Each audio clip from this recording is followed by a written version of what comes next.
All right, Jack, let's talk about Summer League because you're a psychopath who spent every day at the gym in Las Vegas. That's why I wanted to bring you on because you saw a lot of these teams Hmm. play. You covered the Celtics, but you were in the gym for everything. You saw Kon Knueppel win MVP for the Hornets as they won the Summer League title. You were there for all of it. Hmm. But let's start off. Let's do some Summer League superlatives here. We'll go through some of our players that stood out to us and whatnot. Starting off with the rookie that's obviously going to be good. Who do you got? Nique Clifford is going to be a star. He is like you can't overreact to Summer League. And before I say any of these superlatives, like you can't overreact to Summer League. I'll put that out there. Like there's a chance that this means nothing, but watching Nique Clifford play against NBA borderline NBA level talent, it is just so clear that this guy is going to be insane. Like just the footwork from like there was one play I watched earlier in the week where he was in the corner. He had the guy was stopping him from going baseline. And so he faked baseline, step back, and just like hit the easiest mid-range step back fadeaway you've ever seen in your life. And I'm just like, oh, like he like he didn't even think about it. He wasn't even like, what should I do here? It's just, oh, you're gonna take that away, see ya, and just step back. Like just those things. The helping over in transition for a block at the rim, his ability to just get in the paint and kick it out like it's nothing. He draws 2, 3 defenders at like he can snap his fingers and just tell the other team what to do. It was crazy to watch, and I stepped away from summer league thinking, oh wow, Nique Clifford's going to be like a multi-time All-Star in the NBA. Like just watching him play, I'm like I fell hard for Nique Clifford at summer league. Dude, I'll tell you what. So Nique Clifford, I forget where my final ranking was for him in the draft guide. I think I had him like 17. I want to say I'm Hmm. looking at pulling up right now. I ended up having him number 19 on my final board. I regret not keeping him at like 11. I think I had him at 11 at one Yeah. point. And it's just like you kind of like start falling in love with other guys. Like Carter Bryant, I moved ahead of him, who obviously looked tremendous on the defense for the Spurs. I moved certain guys ahead of him. I eventually moved Essengue ahead of him because he's younger and you fall in love with the younger guy and you move the older guy down and you start thinking about things differently. But damn it, then you see him in Summer League and you're just all the way back in love again. And you're like, 11 wouldn't have been high enough. Because, dude, like you summed it up perfectly, Jack. It's not just the scoring. It wasn't just the fact that the ball was going into the hoop. It was just the footwork. To me, he looked quicker. He looked more fluid as a ball handler than he did even at the end of his season when they went to March Madness. The passing and NBA spacing looked even more developed again than it did in college. I just think this dude, like, I think the Kings have a weird team. They have a bunch of older guys, a bunch of guys who love the ball in their hands. And I wish you could see Nique Clifford in like the Kings offense of a few years ago with Fox and Sabonis and all the motion and movement. That year one Beam Team Kings. I wish Nique Clifford could play on that Kings team because I think he would be awesome right away. But, in a vacuum, I still think this guy's going to be great. I just hope the Kings are able to put the right type of Hmm. team around him Just give him the because, ball. man, Just give yeah, him the just ball, give him. man. Please, come on. There's a lot of mouths to feed there, man. But I love Nique Clifford. I think the dude's going to be really good, and you think he's going to be a star. I think Kon Knueppel for the Charlotte Hornets. I kind of one of the more obvious answers. He goes forth in the draft. He wins Summer League Finals MVP. For what it's worth, Kyle Filipowski was the MVP of the whole tournament, but Kon Knueppel was of the final game with the Hornets winning the title and him scoring 21 points. I just think Kon, to me, he looked like he has dramatically worked on and improved his number one weakness on offense. As he detailed to me in our interview, he said, I got to get better off the dribble as a shooter. He looked like he got better off the dribble from a shooter. He had like a beautiful sidestep dribble 3-pointer going to his right. He looked great and fluid going to the basket. He played with tempo. He looked like he could speed it up if necessary. I thought Kon looked like a more developed version of himself since we last saw him play with Duke's heartbreaking loss in the Final Four. And to me, I think Kon very, very obviously is going to be a good NBA player. And he showed enough off the dribble that you wonder, okay, we know we can do as a shooter. We know he can hit these relocation threes. We know he can be clutch. He had to hit a big three in the final minute for the Hornets in that Summer League game in the final. We know he can shoot. We know he can pass. But the off the dribble scoring, to me, looked more developed. And that makes me feel like there could be a higher ceiling for him where he thinks, I want to play like Clay. Clay was never the playmaker that Kon can be. Never.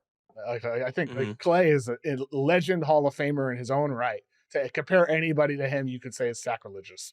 But Kon's got the shooting skill off the dribble is where he could really separate himself and be more than just a second star. And so we'll see what Kon ends up turning into. But what did you think about Kon? He looked great. I mean, like you said, the shooting is one thing, but just the connectivity that he'll bring to an offense, like his ability to pump fake, drive those closeouts, create a play for somebody else, run the pick and roll himself, and then create for others. Like on top of that, you call me a psycho. This guy got 5 stitches and still played in the summer league. Like, what are we doing? He left the court with blood, coming out of his face, and then was like, "No, I'm gonna play in the summer league championship." I wrote it up for our Hornets site over at Fanside, and it's just like this was a meaningless game. This is a point in the summer where the top rookies play 1, maybe 2 games. Second-year players get their lick in, then they leave. And if you're in the championship, maybe you play, maybe you don't. It is what it is. Kon Knueppel dove for a loose ball because he dropped it in the backcourt, ran into someone's elbow, got 5 stitches in his head, and then wore a headband and played in the championship and won MVP because he just wanted to win. Like that's psychotic. That's exactly what the Hornets need. The Hornets, who are now approaching a decade-long playoff drought, you need guys who want to win at the highest level. You need guys like Kon Knueppel who are going to, connect your offense, who are going to hit open threes, who are going to help take pressure off of Brandon Miller and LaMelo Ball if they can stay on the court. Like, I love the pick for the Hornets. I liked it at the time, and watching him play in Summer League just solidified that. Kon Knueppel, love him, love him, love him, love him, and Nique Clifford as well. 15th. Nique Clifford was the what pick did he go? 24. He fell to 24. 24. fell to 24. Kon went 4. And so we have our first rounders there that we think are obviously going to be good.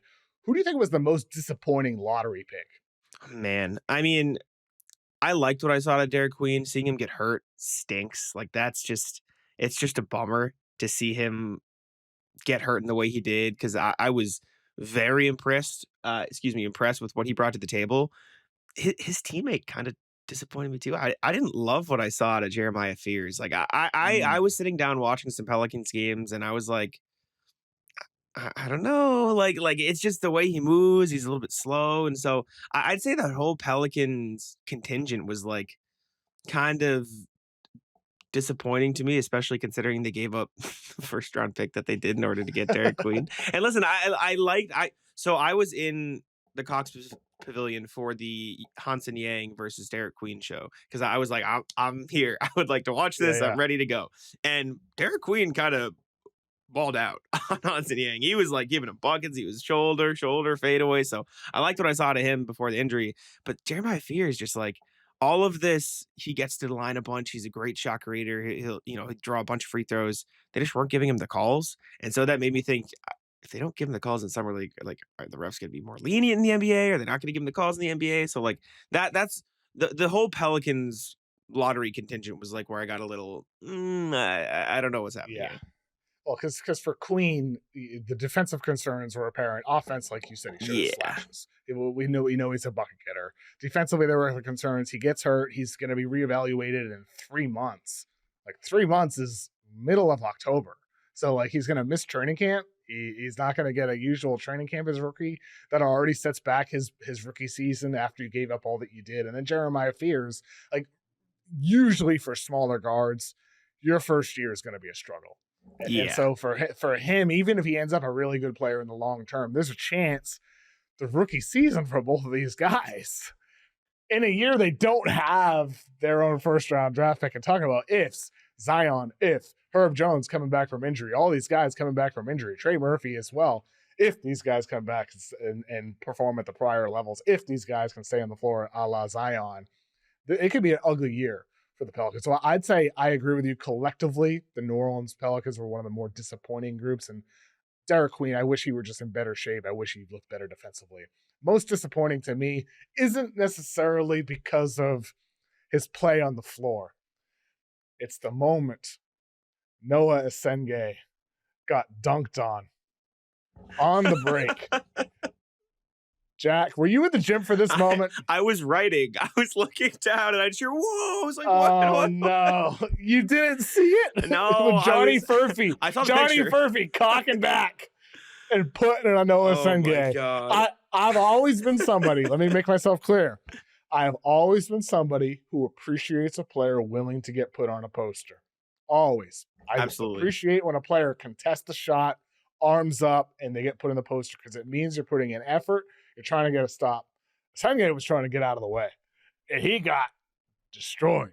And so Senge, even though I think he had like 24 points in that game, if I remember correctly, and he had some solid moments for the Bulls in their summer league, that's most disappointing to me purely because of that moment, because it's going to show up Oh yeah. every single time, no matter what he does. That picture will live forever. It doesn't matter. It doesn't matter if Noa Essengue is out of the league in 3 years. That picture is still coming back every summer league cycle. Like, can anybody top this summer league picture? Like, it is. It's over. He's cooked. It is going to live forever. Shout out to I think it was the Pacers team photographer who got that. So shout out to them for grabbing that. A great pick of Johnny Furphy and legendary picture of Noa Essengue. All right, so that we talked about most disappointing lottery pick, the rookie who's obviously going to be good. Who's the rookie second rounder that you liked? Who's somebody that stood out to you, maybe you weren't expecting to enjoy? Yeah. Speaking of the Pacers, Talon Peter, 54. He can hoop, man. He looked really good for that Pacers team. His jump shot is so quick. Like he gets that off in like 0.5 seconds. It looked incredible. It was going in. It was the putting the ball on the floor a little bit. It was the cutting off the ball. Like he's cutting in from the corner, is recognizing the gaps in the defense and getting himself easy buckets at the rim.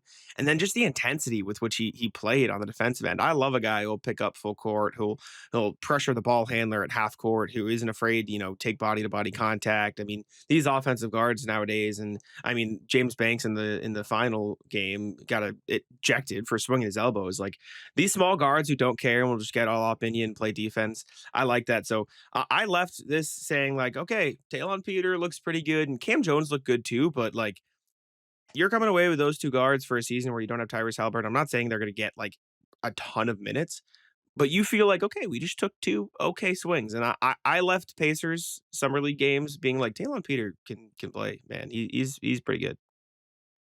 Jayvon Small, I loved. I thought he looked great for the Grizzlies.